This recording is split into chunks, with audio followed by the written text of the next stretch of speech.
मी खरं सांगू का, मला राजकारण लय आवडतं. खरं सांगायचं झालं तर मी IT इंजिनियर आहे आणि हो, 10वीला पण मला तसे चांगले मार्क होते. 85% होते 10वीला. मला मॅथ्सला आउट ऑफ 150 135 मॅथ्सला मार्क आहेत मला. शुभ जरासा शांत आहे, म्हणजे शुभ काम आहे डोक्याने. कोणी काही बोललं तर तो व्हेरी पीसफुली आणि शांतपणे तो हँडल करतो. तसं मी अजिबात नाही आहे. म्हणजे मी प्राऊडली सांगत नाही, पण मी थोडासा वेगळा. मी एक्स्ट्रोवर्ट आहे. इव्हन आजच मी मगाशी तेच सांगत होतो की आज मकर संक्रांतीला हे आलं आहे, आपलं टायटल आलं आहे, आजच आलं आहे त्या क्लास. आणि मी बघितलं तर म्हणलं की अरे खूप क्यूट दिसायला लागले हे. हॅलो हाय नमस्कार, मी नंदा बजाज पुन्हा एकदा तुमचं स्वागत करते टेलिगप्पामध्ये. लवकरच झी मराठीवर एक नवीन मालिका सुरू होते जिचं नाव आहे शुभ श्रावणी. आणि त्याच मालिकेच्या निमित्ताने आज माझ्यासोबत आहे शुभ. तुझं स्वागत आहे टेलिगप्पामध्ये. कसं आहे? मी मस्त. तुम्हीच धराल. हां, मी मस्त आहे. आणि तुम्ही कशा आहात? मजेत, खूप छान. आणि आज आम्हाला मजा आली प्रेस कॉन्फरन्स पाहून. मला विचारायला आवडेल, पहिली मालिका तेही झी मराठीवर, काय सांग? भारी वाटतं आहे, कारण की मी म्हणल्याप्रमाणे की लहानपणापासून आपण त्या अल्फा मराठीपासूनची जर्नी आपण बघत आलो आहे. श्री गंगाधर टिपरे वगैरे आपण सिरियल बघितलेत. लहानपणापासून इथं आल्यानंतर मुंबईमध्ये आपण इतके वर्ष काम केल्यानंतर झी मराठी स्वतःहून तुम्हाला बोलवते आणि म्हणते की अरे येशील का, तू करशील का लीड. जसं मी मगाशी म्हणलो तसं की झी टॉकीजचा मी झीचा ऑलरेडी पाहुणा होतो, कारण झी टॉकीजची मी फिल्म केलेली आधी. सो आता त्यांनी घरचा केला की बाबा ये घरी तू. सो मजा आहे झी मराठीवर, कारण की झी आपली जी वाहिनी आहे ती घराघरात आहे. म्हणजे कोल्हापूर कुठलाही तुम्ही जिल्हा गेला, घराघरात लोक बघतात, लहानांपासून मोठ्यांपर्यंत. त्यामुळं भारी वाटायला लागले. आणि आम्हाला खरंच भारी वाटेल तुला बघायला. जेव्हा ऑडिशनचा किंवा पहिला कॉल आला या मालिकेसाठी, तेव्हा काय फर्स्ट थॉट होता, काय रिॲक्शन होती? आणि जेव्हा आईबाबांना कळलं की तुझं फायनल सिलेक्शन झाले, त्यांची काय रिॲक्शन? अरे भन्नाट. म्हणजे त्याची अशी एक मेमरी आहे. मी मूवी झाल्यानंतर मी स्वतः पण लिखाण करत होते, माझं चालूच होतं. सो अचानक एक दिवशी मला असं झालं की अरे मी अशी सजट व्यक्ती बोलते आणि मी झीमधून बोलते, तुला सिरियल करायला आवडेल का? म्हणलं हे अननोन आहे माझ्यासाठी, अचानक आहे हे सगळं माझ्यासाठी. पण ना एक्साइटमेंट होती, कारण की मी कधीच असा थॉट प्रोसेसने मी आलो नव्हतं की मला सिरियल करायची आहे आणि मी आता हे करेन. सो अचानक जेव्हा ते घडतं ना, तेव्हा ते भारी वाटतं. आणि मला हे माहीत होतं की सिरियलचा रीच किंवा सिरियलचा ऑडियन्स महाराष्ट्रामध्ये खतरनाक आहे. म्हणजे मूवीज नाटक तर आहेतच, पण सिरियलचा जो काही घराघरात जो सिरियल पोचतात त्या कुठलीच गोष्ट नाही पोचत. तुम्हाला मूवीजना आणि थिएटरला तुम्हाला जावं लागतं, तुम्ही त्याचे शौकीन असायला लागतं किंवा तुम्ही त्यांची आवड असावी लागतं. इथं ना लोक बघतात आणि जे 7ला चालू होतं ते 10पर्यंत चालूच असतं. भारी वाटलं आणि मी म्हटलं अरे यार घराघरात पोचतोय आपण. आणि आईबाबांचं असं झालं की माझी आई म्हणजे बेसिकली इंजिनियर आहे आणि सो घरामध्ये थोडंसं ते आहे की बाबा अरे यार ते एज्युकेशनल असेल, पण आईचं स्पेसिफिकली, आई बाबांचं म्हणत पण आईचं स्पेसिफिकली ते नेहमी असायचं की यार तू जा, तुला आवडते ना तू कर. गेले काही वर्ष ती बघतीये, जे काही मूवीज करणं किंवा लिखाण करणं, प्रत्येक प्रोडक्शन हाऊसला तुम्ही भेटणं, मीटिंग्स करणं.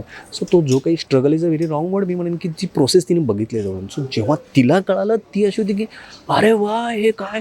आणि मग ते चालू होतं, आई म्हणतात अरे अंबाबाई असं आहे तसं आहे, अंबाबाई तुझ्यामुळे झालं, स्वामी समर्थ तुमच्यामुळे झालं. सो ते भन्नाट आहे. म्हणजे आणि बाबांचं कसं होतं, बाबा तसे सिरियल नाही बघत, बिंग फ्रँक विथ यू, ते वकील आहेत. पण त्यांच्या मित्रांच्या जे काही वाईफ्स आहेत त्यांनी फोन केला आहे की अरे तुमच्या ह्यांचा तो मुलगा तिथं, अरे कसं काय. मग बाबांना त्यावेळी असं अरे माझ्या पोरग्यानं काय ते. सो असं आहे ते. जसं आता तू म्हणालास की आईबाबांचं होतं की अंबाबाईचा आशीर्वाद आहे, स्वामी समर्थांचा, तसं तुझा विश्वास आहे का स्वामी समर्थांवर? मी खरं सांगू का, तो खूप डीप विषय, Bing frank with you.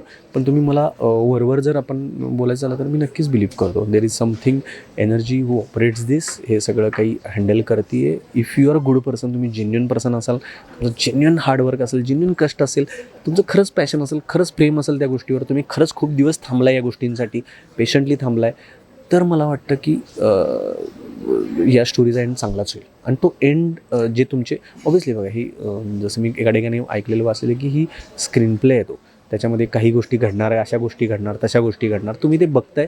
So मला असं वाटतं की मी या गोष्टींवर 100% करतो की यार आहेत. मग तुम्ही नाव काही द्या, मग काही जण मग वेगळं, म्हणजे त्याला जसं मी म्हणतो डीप गोष्ट आहे, तुम्ही काही देवांची नावं द्या त्याला, किंवा वेगळे धर्म, जात वगैरे काही असेल. सो मला वाटतं देर is something, I believe that's it. आणि आता ज्या प्रोसेसबद्दल तू म्हणालास की आपल्या मेहनत हवी, पॅशन हवं, हे हवं ते, या सगळ्या गोष्टींचा तू म्हणालास की एंड रिझल्ट चांगला असतो आणि त्याच्यामुळे स्टार्ट चांगलं झालं आहे आणि ते तुझ्या बाबतीत झालं आहे असं म्हणू शकतो आपण. जसा प्रोमो आला आम्हाला प्रेक्षकांनी तो डोक्यावर घेतला आणि तुझी आणि वल्लरीची जोडी तिलासुद्धा आता पसंती मिळायला सुरू झालेली आहे. याआधीचं म्हणायचं झालं तर वल्लरी आणि राकेश बापट यांना एकत्र बघण्यात आलं होतं आणि त्या जोडीला प्रचंड प्रेम दिलं होतं. त्यानंतर जेव्हा हा प्रोमो पडला तुझ्या आणि वल्लरीच्या जोडीवर काही कॉमेंट प्रेक्षकांच्या आल्यात का आणि किंवा तुला पर्सनली कोणी काही सांगितले का? हो, मला कॉमेंटपेक्षा मी सांगेन पर्सनली लोकांनी मला सांगितलं, कारण तो कॉन्ट्रास्ट दिसतो ना म्हणजे ती अशी चुलबुली आहे, ती अशी धडपडी आहे, मग तिचं एक स्वतःचा एक वेगळा हे आहे, बॉडी लँग्वेज आहे, माझी स्वतःची, त्यामुळे ना ते दिसताना खूप क्यूट दिसते. इवन आजच मी मगाशी तेच सांगत होतो की आज मकर संक्रांतीला हे आलं आहे, आपल्या टायटलला लेटा आजच आलं आहे त्या क्लास, आणि मी बघितल्यानंतर म्हणलं की अरे खूप क्यूट दिसायला लागले हे. सो मला जेव्हा हे प्रोमो येत होते आधीचे, प्रत्येकाकडनं कॉलायचं अरे हे क्यूट दिसते, हे ना प्रकरण छान दिसायला लागले, तुमच्याने छान केमिस्ट्री दिसते. आणि आय होप आता इथल्या पुढचे जे कोणी ऑडियन्स येईल टी व्ही बघतील त्यांनाही तसं वाटावं. प्रोमो नक्कीच छान झाला, पण त्या पडद्यामागची गोष्ट कशी होती, तयारी कशी झाली आणि वल्लरीसोबत काम करण्याचा अनुभव ओव्हरऑल काय? त्याची तयारी खरं सांगू का मला करावी लागली, कारण की मराठी म्हणजे मूवीचं माध्यम आणि सिरियलचं माध्यम हे वेगळं आहे. त्यांची मला असं वाटतं इंडिव्हिज्युअली की त्यांची ग्रामर त्यांचं पूर्ण वेगळं आहे. जसं थिएटरचं ग्रामर एक वेगळं आहे, म्हणजे आपल्या नाटकांचं ग्रामर वेगळं आहे, तसं सिनेमांचं वेगळं आहे, तसं मालिकांचं पण वेगळं ग्रामर आहे. ह्याच्यामध्ये येण्यासाठी मला जो काही थोडा बिल्टअप ड्रामा आपल्याला करावा लागतो ती गोष्ट, किंवा तुमचे मॉड्युलेशन्स आहेत, किंवा कुठल्या शब्दांवर भर घेतले पाहिजे, किंवा कशा तुमच्या टेक्निकॅलिटीज काय असतात, कुठल्या फ्रेम्समध्ये तुम्ही बसता, आणि तुम्हाला इथलं टेक्निकल प्रोसेस वेगळी आहे. सो ती प्रोसेससाठी मला ते थोडासा अभ्यास करावा लागला. इवन शूटिंग झाल्यानंतरही मला ते थोडंफार करावं लागलं. मला असं वाटतं तसा मला ना शूटिंगच्या आधी तसा टाईम नाही मिळाला, कारण की मी खूप माझं पॅराशूट लँडिंग झालं आहे खरं सांगायचं झालं तर. डायरेक्ट मी लुक टेस्टच्या आधी एक दिवस फायनल झाला, लुक टेस्ट झाला आणि लगेच सिरियल शूट स्टार्ट झालं, त्यामुळे असं लँडिंग झालं आहे. पण इन बिटवीन त्या प्रोसेस जी काही शूटिंगची होती त्याच्यामध्ये मला ते सगळं करावं लागलं. आता शुभ आणि सुमित यामध्ये किती साम्य आहे, तसंच निरागस तसंच कष्टाळू कसं आहे? नाही ते तर आहे, कष्टाळू प्रामाणिक इनोसेंट तर मी आहे, पण शुभ जरासा शांत आहे, म्हणजे शुभ काम आहे डोक्याने. कोणी काही बोललं तर तो व्हेरी पीसफुली आणि शांतपणे तो हँडल करतो. तसं मी अजिबात नाही आहे. म्हणजे मी प्राऊडली सांगत नाही, पण मी थोडासा वेगळा आहे. मी एक्स्ट्रोवर्ट आहे, म्हणजे 70% मी एक्स्ट्रोवर्ट आहे थोडासा, आणि ॲम्बिवर्ट म्हणू शकतो. काही ठिकाणी मी थोडासा शांत असतो, पण मी मोस्टली टाईम तर असं बडबड आहे. आता जसं तुम्ही बघितलं तसा मी आहे. शुभ तसा नाही आहे. शुभ खूप मितभाषी आहे, होला हो म्हणतो. होला हो इन द सेन्स चांगल्या गोष्टींना तो स्टँड घेतो, त्याचा स्वतःचा एक स्टँड आहे, पण तो कोणाला उद्धट नाही बोलू शकत. तो कोणाला म्हणजे तो जबाबदारीने राहणारा माणूस आहे. सो थोडंसं वेगळं आहे प्रकरण शुभचं. चांगलं आहे, चांगलं त्याचंही चांगलं आहे. जसं प्रोमो पडले तर शिक्षण आणि राजकारण या दोन गोष्टींवर खूप भर देण्यात आलेला आहे आणि त्याची कालपासून न्यूज झाली आणि गदारोळ झाला. तुझा पर्सनली शिक्षण आणि राजकारण या विषयात किती? मी खरं सांगू का, मला राजकारण लय आवडतं. खरं सांगायचं झालं तर मला बघायला, ऐकायला, वाचायला भयंकर आवडतं, हे मी प्राऊडली सांगू शकतो. पण काय होतं ना, राजकारणामध्ये तो अशी गोष्ट आहे की तो तुमचं पर्सनल ओपिनियन होतं, आणि जेव्हा तुम्ही एक पब्लिक फेस असता ना, तेव्हा त्याचं काय होतं ना, तो पोचतो लोकांपर्यंत पटकन. आता त्याच्या मागच्या डेप्थ काय आहे त्याला वाव नसतो. त्यामुळे ना मी तसं मी कधीच बोलत नाही. पण मला आवडतं राजकारण, कारण की काय ना, तो आपला जगण्याचा अविभाज्य घटक आहे. कारण आपण ज्या सोसायटीमध्ये राहतो, जिथे राहतो, ते जर आपल्याला नाही समजत असेल, किंवा ते जर आपल्याला नाही कळत असेल, तर आपली प्रोग्रेस नाही होणार आहे. किंवा आपण ज्यांच्याबरोबर आपण राहणार आहोत, किंवा जे आपल्याला अन्न आपल्या ज्याच्यापर्यंत येतं आहे, ती कसं येते, काय येते, कशा पद्धतीनं ते आहे, ती गोष्ट कळलीच पाहिजे. आणि शिक्षण तसं बघायला गेलं तर मी IT इंजिनियर आहे, आणि हो 10वीला पण मला तसे चांगले मार्क होते, 85% होते 10वीला. मला मॅथ्सला आउट ऑफ 150 135 मॅथ्सला मार्क आहेत मला.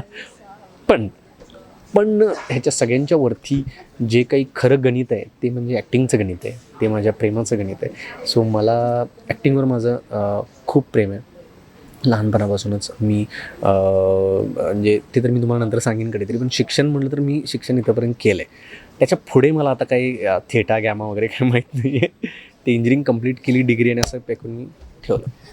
ओके, ह्या सगळ्यावर आपण सविस्तर नक्कीच बोलू एक दिवस इंटरव्ह्यूवर. मला एक शेवटचा प्रश्न विचारायला आवडेल, जसं तू सिनेमे करून इथे आलायस, आता मालिका करतोयस, पण सिनेमांचं काही आहे का? हो, नक्की आहे.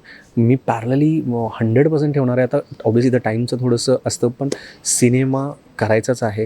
तो पण दणक्यात करायचा आहे, खतरनाक करायचा आहे. आता मोठे सिनेमे करायचे आहेत, थोडे कॅनव्हासवाले सिनेमे करायचे आहेत, छोटे पण सिनेमे करायचे आहेत, ज्याच्यामधून आर्ट आपलं बाहेर पडतं. पण अशा तर सिनेमे झाले पाहिजेत मराठीमध्ये, की जेणेकरून आपण आता भारताच्या तर मेन पटलावर तर येऊच, पण आता जगामध्ये सुद्धा आपण पसरले गेलो पाहिजे. त्यामुळे मूवीजवर तर माझं प्रेम आहे, 100% प्रेम आहे माझं. आम्हाला खरंच बघायला आवडेल ही मालिका आणि तुझी जर्नीसुद्धा खूप छान होती, जितकं आता मी ऐकलं आहे. थँक्यू सो मच तुझा वेळ दिल्याबद्दल आणि तुला खूप खूप शुभेच्छा तुझ्या या पहिल्या मालिकेसाठी. असेच उत्तरोत्तर प्रगती होती. Thank you so much. थँक्यू.